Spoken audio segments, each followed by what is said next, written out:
De Saint Jean de la Croix, la montée du mont Carmel, livre 3, chapitre 27, de 7 dommages qui peuvent naître de la joie que les choses morales excitent dans la volonté. Je trouve 7 principaux dommages que l'homme peut recevoir de la vaine satisfaction qu'il prend dans les choses morales et qui lui sont extrêmement pernicieux parce qu'ils se répandent dans l'esprit et dans l'intérieur. Je les expliquerai en peu de mots. Le premier est la vanité, l'orgueil, la vaine gloire et la présomption de soi-même. On ne saurait concevoir de la complaisance de ces bonnes œuvres sans les estimer et sans avoir pour soi-même une estime particulière.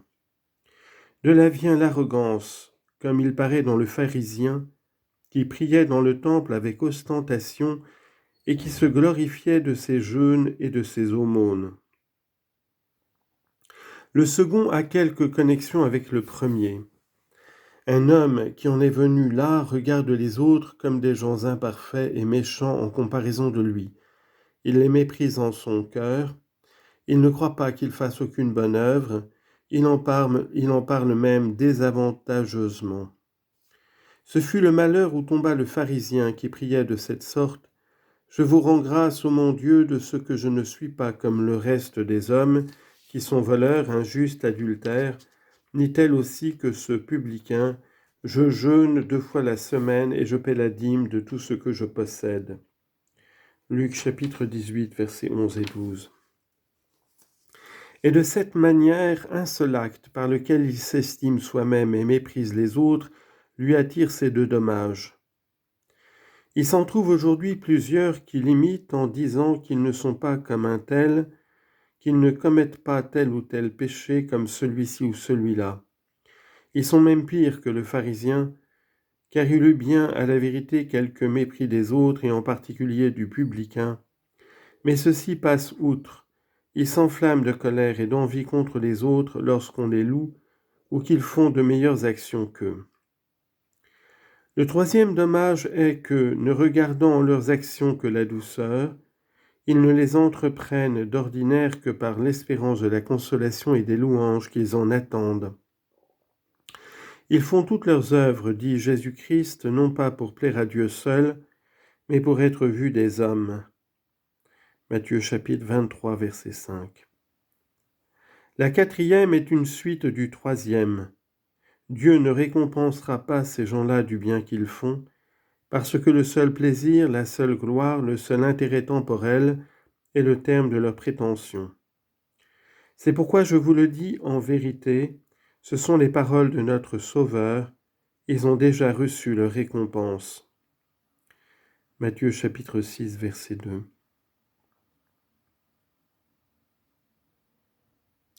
Ainsi ils seront punis également par la privation de leur salaire et par la confusion de leurs intentions corrompues.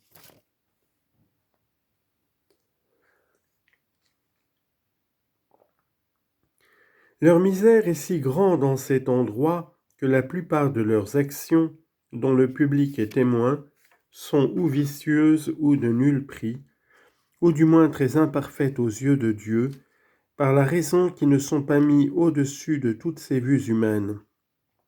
Car enfin, quel autre jugement peut-on faire d'eux lorsqu'ils ne veulent rien entreprendre de considérable, à moins qu'ils n'en laissent des monuments publics qui consacrent à la postérité leur nom, leur famille et leurs richesses, et qu'ils ne mettent leurs armes dans les églises comme s'ils voulaient qu'on fléchît le genou devant elles, comme devant des images sacrées?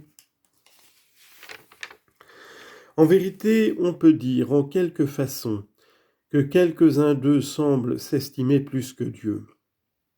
Mais laissons là ceux qui en usent le plus mal à cet égard. Combien en voit-on qui perdent tout le fruit de leurs bonnes œuvres? Les uns souhaitent qu'on leur en donne des louanges, les autres désirent qu'on leur en sache gré et qu'on les en remercie. Quelques-uns en parlent avec plaisir et sont bien aises qu'un tel ou un tel en ait connaissance. Ils voudraient même que le bruit s'en répandît par tout le monde. Quelques autres distribuent de leurs biens aux pauvres par des mains étrangères et font d'autres œuvres d'éclat par le ministère d'autrui, afin que leur réputation vole de tous côtés. Il y en a enfin qui cherchent l'un et l'autre le profit et l'applaudissement. Matthieu chapitre 6. Agir de la sorte, ce n'est autre chose, selon le Fils de Dieu, que faire sonner de la trompette devant soi, que contenter sa vanité et renoncer volontairement aux biens éternels dont Dieu comble les personnes adonnées aux actions vertueuses. C'est pourquoi ceux qui veulent se mettre à couvert de ce mal doivent cacher leurs bonnes œuvres, afin qu'elles ne soient connues que de Dieu, et que les hommes n'aient pas lieu de s'en apercevoir ni de leur donner leur approbation.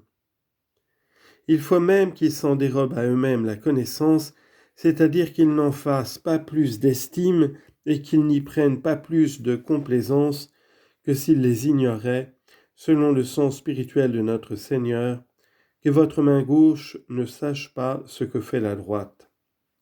Matthieu chapitre 6 verset 3. Comme s'il disait, ne regardez pas avec les yeux de chair les œuvres spirituelles que vous faites. C'est par ce moyen que toute la force de la volonté se réunira et s'attachera tout à Dieu, et que le bien qu'on fera devant les yeux de la majesté divine sera utile à l'âme et très parfait en lui-même. Si un homme se comporte autrement en ses saintes actions, non seulement il ne méritera nulle récompense, mais la vanité qu'il en concevra intérieurement sera la source de plusieurs péchés. À quoi on peut appliquer ce sentiment de Job ? Si j'avais, dit-il, goûté de la joie dans le secret de mon âme, et si j'avais baisé ma main, mon péché serait très grand. Job, chapitre 31, versets 26 à 28. Pour entrer dans sa pensée, il faut entendre par la main les actions qu'on fait, et par la bouche la volonté qui se plaît en ces actions. Et parce que cette complaisance est renfermée dans l'intérieur, Job dit, « Si j'avais goûté de la joie dans le secret de mon âme, ce serait un grand péché, et même, comme il ajoute, un renoncement de Dieu. Car s'attribuer à soi-même une bonne œuvre, c'est la dérober à Dieu, qui est l'auteur de tout bien, à l'exemple de Lucifer qui prit une si grande complaisance en ses bonnes qualités qu'il dépouilla Dieu de la gloire qui lui était due et qu'il s'en revêtit lui-même comme s'il en eût été le principe et la cause. Le cinquième dommage concerne ceux qui n'avancent point dans la vie spirituelle et dans la perfection. Ce qui leur arrive lorsque la pratique des bonnes œuvres ne leur est pas une féconde source de délices intérieurs, comme ils prétendent. Cette privation leur fait perdre le courage, la persévérance et le mérite. Or Dieu a coutume de priver de ses douceurs spirituelles tous ceux auxquels il destine un plus éminent degré de sainteté. Il leur ôte le lait qui est la nourriture des enfants, et il leur donne le pain dont les hommes faits mangent d'ordinaire. Il met leur force à l'épreuve, et il change la délicatesse de leur goût et de leur appétit en une grande avidité de la viande des forts et des parfaits. C'est ce dur traitement qui arrête ses esclaves des consolations spirituelles dans le chemin de la vertu, et qui, à ces paroles de Salomon, conviennent bien, les mouches qui meurent dans un parfum en gâtent toute la douceur. Ecclésiaste chapitre 10 verset 1.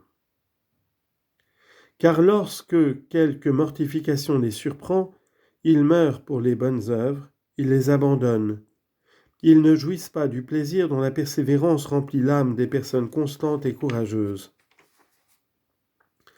Le sixième dommage tombe sur ceux qui s'en imposent très souvent à eux-mêmes, en se persuadant que les actions qui sont pleines de délices spirituelles sont préférables à celles qui en sont vides et qui donnent autant d'approbation et de louange à celles-là qu'ils désapprouvent et méprisent celles-ci, lorsqu'ils dussent prendre des sentiments contraires.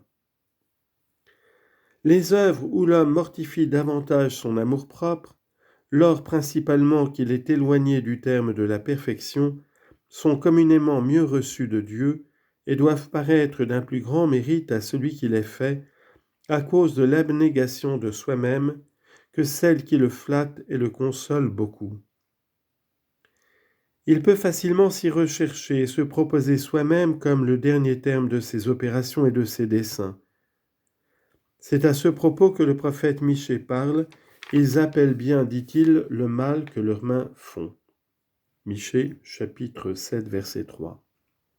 C'est-à-dire, ils s'imaginent que ce qu'il y a de mauvais dans leurs actions leur est avantageux, ce qui vient de ce qu'ils ont plus à cœur leur propre satisfaction que le bon plaisir de Dieu. Il faudrait un discours trop long pour représenter l'empire que ce dommage exerce sur les personnes spirituelles et sur ceux qui mènent une vie commune, et pour dire en détail tous ces pernicieux effets.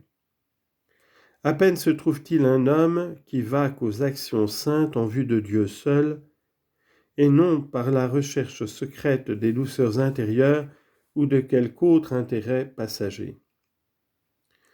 Le septième consiste à rendre celui qui n'étouffe pas cette vaine délectation incapable de prendre conseil et de suivre des instructions raisonnables et salutaires dans l'exercice des bonnes œuvres. L'habitude qu'il a de s'y ménager du contentement l'affaiblit et le tient lié si étroitement qu'il juge que le sentiment des autres n'est pas le meilleur, ou s'il l'estime le plus conforme à la raison et à la vertu, il n'a pas assez de courage pour le réduire en pratique. Ces sortes de gens sont encore bien froids en l'amour de Dieu et bien lâches en la charité du prochain, parce que l'ardeur de l'amour-propre qui les échauffe en leurs entreprises louables éteint cette vertu dans leur cœur.